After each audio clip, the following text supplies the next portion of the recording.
Dad, James, do you see the red light? I see it big and bright. Are we live? We are. We're live! James Doyle here, and we are actually here just in the garage. And I am actually here spending an incredible time. I was doing this live. Unfortunately, there was a few technical difficulties, but now that it's working, I am here with my buddy Mike Schreiner. Mike, how are you doing? It's great to be here with you. You know, it's well, James. It's great to join you today, and I'm doing as well as you can be, especially under the circumstances. I don't know about you, but I'm ready for this pandemic to be over with. Oh yeah, you know, I want to give a huge hello to the car community that are all, you know, people that I'm connected with, and all of my friends that are at the Green Party, and at my friends that are at from West Hill Public, or West Hill CI actually. But I want to give a huge shout out to all those guys that might be seeing this video. But you know, it's gonna be good to talk to you, Mike, because there's a lot that I have a lot of questions I wanted to ask you of why people should be, you know, voting green and why it's so important, you know, and it's like all these you know, car fanatics that are really going to be seeing this. But my first question I want to ask you, because people are interested, is what is your favorite car? Well, boy, James, I have a lot of favorite cars, but the favorite car I've ever owned actually is my Chevy Volt, which I drive right now, which it's an electric car. I love it. There's a part of me that would love to have a Tesla because, you know, but it's a little outside of my income bracket. So I love my Chevy Volt. It's one of the best performing driving cars I've ever had. And one of the things I love about it is that the acceleration of an electric vehicle is amazing and without the noise. And I'm saying this as somebody who, when I was in high school, I had a 1968 Camaro, and I used to love driving my dad's 1954 Corvette. And my dad actually was a drag racer. He Are you hearing this? built his own drag racing car and was like professionally raced in a number of professional events in the United States. So I'm saying this as somebody who understands acceleration, grew up in a family, and, you know, I've ridden in my dad's drag racing cars before. And there is something about the acceleration of an electric vehicle that I find amazing. Yeah, that is really cool. It's a big wow for me to hear how that's such a cool story. And you know, Ron Fellows actually drove, you know, one of the Chevy Volts, and he loves the car a lot. And you know, being the racing, you know, legend he is, it's kind of cool to see what he thought of the car. But you know, I think it's cool to hear, you know, about your story, about your family and your father doing drag racing. That's quite incredible to, you know, to hear. And you know, it's cool, but the thing about drag racing, that people do it for fun, is that people need to look at, you know, being able to do that for as long as possible, and that's what I'm going to be talking to you about. So, the big thing is that a big thing from David Suzuki's lecture a few years ago when I first met you and I first met David Suzuki, was that we should not have a need for a green party, if you know what I mean. It should be mandated by all parties that, you know, we need to protect the environment. It should be mandated, but it's not. So what do you think on that? And you know, the Green Party, would you say that it's fair to say the Green Party started as an environmentally based party? Yeah, I mean, Green Party members come from the other three major parties, either the Conservatives, the Liberals, the NDP, and were people who felt that none of those parties really had a platform that was about ensuring that we have a livable future, that we protect the places we love. And so I agree with David Suzuki. It would be fantastic if we did not need a Green Party. Yeah. But unfortunately, because the other parties have really come up short when it comes to protecting the, you know, farmland, wetlands, green space, woodlands, endangered species, all of that, and they haven't done enough to really address the impending climate crisis that we face. And so that's what really inspired so many people to become part of the Green Party. And what inspired me to run for leader and ultimately be elected as an MPP is that I want to make sure that I have a livable future on this planet and that you have a livable future, James, and that my two daughters have a livable future on this planet. Absolutely. And the Green Party really started off as a grassroots organization, wouldn't you say? Yeah, and it still is a grassroots organization. Like our policies come from our members and from people in communities who are very interested in grassroots organizing, activism. It's one of the reasons we're a party that really supports small businesses, community-based economics, people-centered communities. And a lot of that flows from the history and the current practice of the Green Party as being a grassroots party. Absolutely. Now, your two girls got you to run. So tell us a little bit about that story. Yeah, so I have my oldest daughter is 21 and my youngest is 15. And a number of years ago when I was running my own business, a local food business, and sometimes I would complain about politicians not getting the job done, and especially the failure to have a credible climate plan to address the climate crisis. And I would argue prepare Ontario's economy to be really competitive and create the kind of jobs we need to be successful in the emerging markets in the clean economy. And so my daughter said, you should stop complaining and actually run for office. And as someone who's always been interested in politics ever since I was your age or even younger, James, I decided that I needed to do something to change the way politics was conducted in this country. And I decided to start volunteering for the Green Party and ultimately became a candidate and Ontario's first Green MPP. That is kind of cool. Something with me is that I feel like the environment should be a top priority for everyone. But that being said, the Green Party has really evolved into something a lot more than just an environmentally based party. It's evolved into an incredible party that offers a lot of other as well. And something else is that energy is a major cost in, there's nuclear energy and all this. And this can bring jobs if there is more power behind wind turbines, solar energy, and this can, provide jobs and it can provide a healthier planet, don't you think?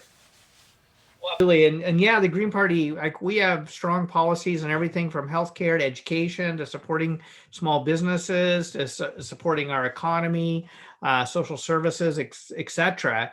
And I think one of the exciting opportunities and I would even argue imperatives that we have in Ontario is to be a leader in where you're seeing emerging markets grow, and that's in the clean economy. And I think where Ontario is really well positioned to be a leader in creating new careers that lead to more jobs and cleaner and healthier jobs is actually in the EV sector.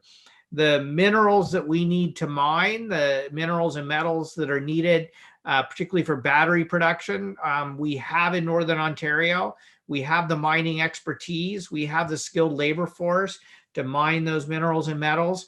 And then to manufacture them into automobile parts and into automobiles in Southern Ontario. And so we can have a completely made in Ontario supply chain from mining the metals to making the parts to manufacturing the electric vehicles and the batteries that we need to have a clean power grid that's powered by renewable energy. And so I think Ontario can be a global leader in not only electric cars, but electric buses and trains as well.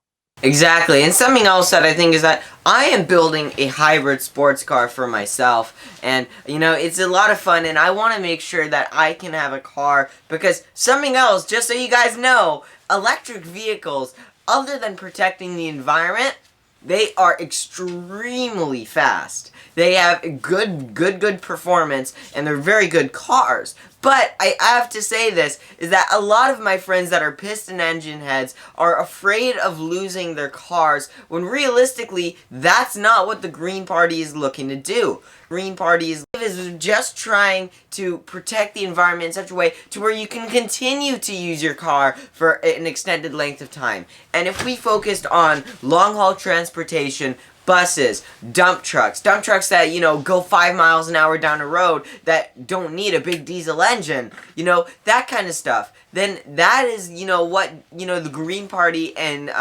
is trying to do. And, Mike here is, I really like what you're doing with that. You know what I mean? I find, and like I said, I'm somebody who grew up in a family that cars was a huge part of our family. My dad would, every winter, he would have a project restoring a car.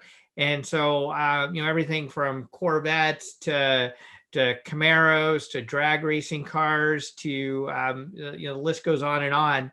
And so I've grew up around high performance vehicles. And I would say that most of the electric vehicles I've driven are compete on a high performance level with any non-electric vehicle out there. And the biggest difference is the noise. So and I know it's hard sometimes because you love the loud roar of an engine, but to have the same kind of or even better performance in a quiet, smooth running car is pretty amazing feeling. And so Yeah. I love that acceleration that you have with an electric vehicle. I love the performance of the vehicle. And of course, we recognize that, people are going to continue to drive. At the same time, we want to make sure that our streets are safe for people who want to walk or cycle. We want to make sure people have access to high quality public transportation and all those things. So you have a variety of transportation options, but certainly electric vehicles. And I think increasingly you're going to see, particularly with long haul transport, so like transport trucks, you talked about dump trucks. I think you're going to start seeing a lot more hydrogen powered vehicles as well to replace diesel, especially for semis and like dump trucks and other heavy machinery. And just like Toyota leaving, Toyota really is leading the world with electric vehicles in a way, because they're, using hydrogen technology now in some of their newer cars, and I think it's cool. But when I was talking to Mario Andretti about, what he thinks of Formula E, he was saying that the noise is really part of the excitement. It's like going to a rock concert and not hearing, the guitar, you know what I mean? And I think that in a way that's kind of true, is that, the noise is so much fun for people. Even though performance is one thing, I think noise is something else that a lot of people like as well. And I also was talking to Mario's son, Michael, who is in Formula E, and he loves Formula E. Mario, he has, a team, he has an IndyCar team, he has some crazy stuff going. So it's really cool that he's having it all tied together, But the next thing I really wanted to talk to you is that, is there any concerns to managing and, the storing of solar and wind energy? And as I talked about it earlier, is that it can bring jobs, a lot more jobs. And is there a way we could dial down nuclear during the day with solar power so that it's not that hard to slow nuclear during the night? Well, a lot to unpack in that question. So, most nuclear power is very challenging to increase and decrease production. The Bruce nuclear plant in Western Ontario along the shores of Lake Huron is one of the few nuclear plants in the world that actually does have some technology that allows some variability in output. But most nuclear plants, it's like they produce what they produce and you either use it or lose it. And that's one of the challenges with nuclear, not to mention, waste and expense and things like that. But one of the advantages is that it provides constant, like quote, reliable, what people would call baseload power. One of the challenges with renewable energy, whether it's wind or solar, is that it's known as what's intermittent. So the sun doesn't always shine, the wind doesn't always blow. And so that's why having battery storage, and not just battery storage, there's a whole variety of storage technologies. So pumped hydro, a lot of like air cavity. There's a whole host of new technologies around storing renewable energy, because if we're going to have a grid that relies more on wind, solar, run-of-river hydro, wave technology, and other forms of renewable energy, we're going to need to have better and lower cost storage options. And so that's why developing that storage technology is so important. But electric vehicles can actually play a really important role in that as well through microgrid technology. And so the idea would be, fill your electric car up overnight when power prices are lower and wind energy tends to be more at its peak level. And then, drive to work, plug your electric vehicle into the grid. When there's more demand to run air conditioners, let's say in the summer, you can sell power back to the grid and maybe even receive a higher price for it. Don't sell so much back into the grid so you still have enough to make your way home and then recharge overnight. So there are some really innovative ways in which we can use microgrid technology and particularly integrate electric vehicles into it that actually turns your electric vehicle into a battery storage device that can help you maybe make a little bit of money doing it. Absolutely. Now, I was talking to you throughout this interview about, the environment, what the Green Party can do with the environment, and also how it's evolved a lot as well. What else would you like people to recognize the Green Party as?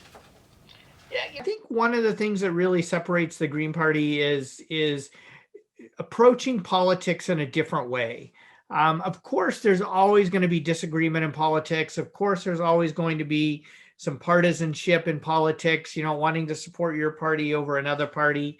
But I think one of the things that people appreciate about the Green Party is that we're not hyper partisan. I'm not afraid, and other elected Green officials are not afraid to say that if the Conservatives or the Liberals or the NDP has a good idea and we agree with that idea, then we'll support it. That it doesn't always have to be just about us. And I think particularly in our world today, where you really have hyper-partisan politics, where it's like, oh, if another party has an idea, you're opposed to it, even if it's a good idea or even if it's something you used to support. I just don't think that gets the job done for people. And I think what people really want is for government and politics to work for them, to solve the problems that we face as a society. And obviously getting through this pandemic is a huge issue that we all need to be working together on. But as we recover from the pandemic, we're going to need to address the climate crisis, and we're going to need a broad coalition of people to address it. And we need to do it in a way that's not anti-business, but also in a way that recognizes that we're going to have to change the way we do business, and that we can still have jobs and generate prosperity, but we need to do it in a way that doesn't increase climate pollution.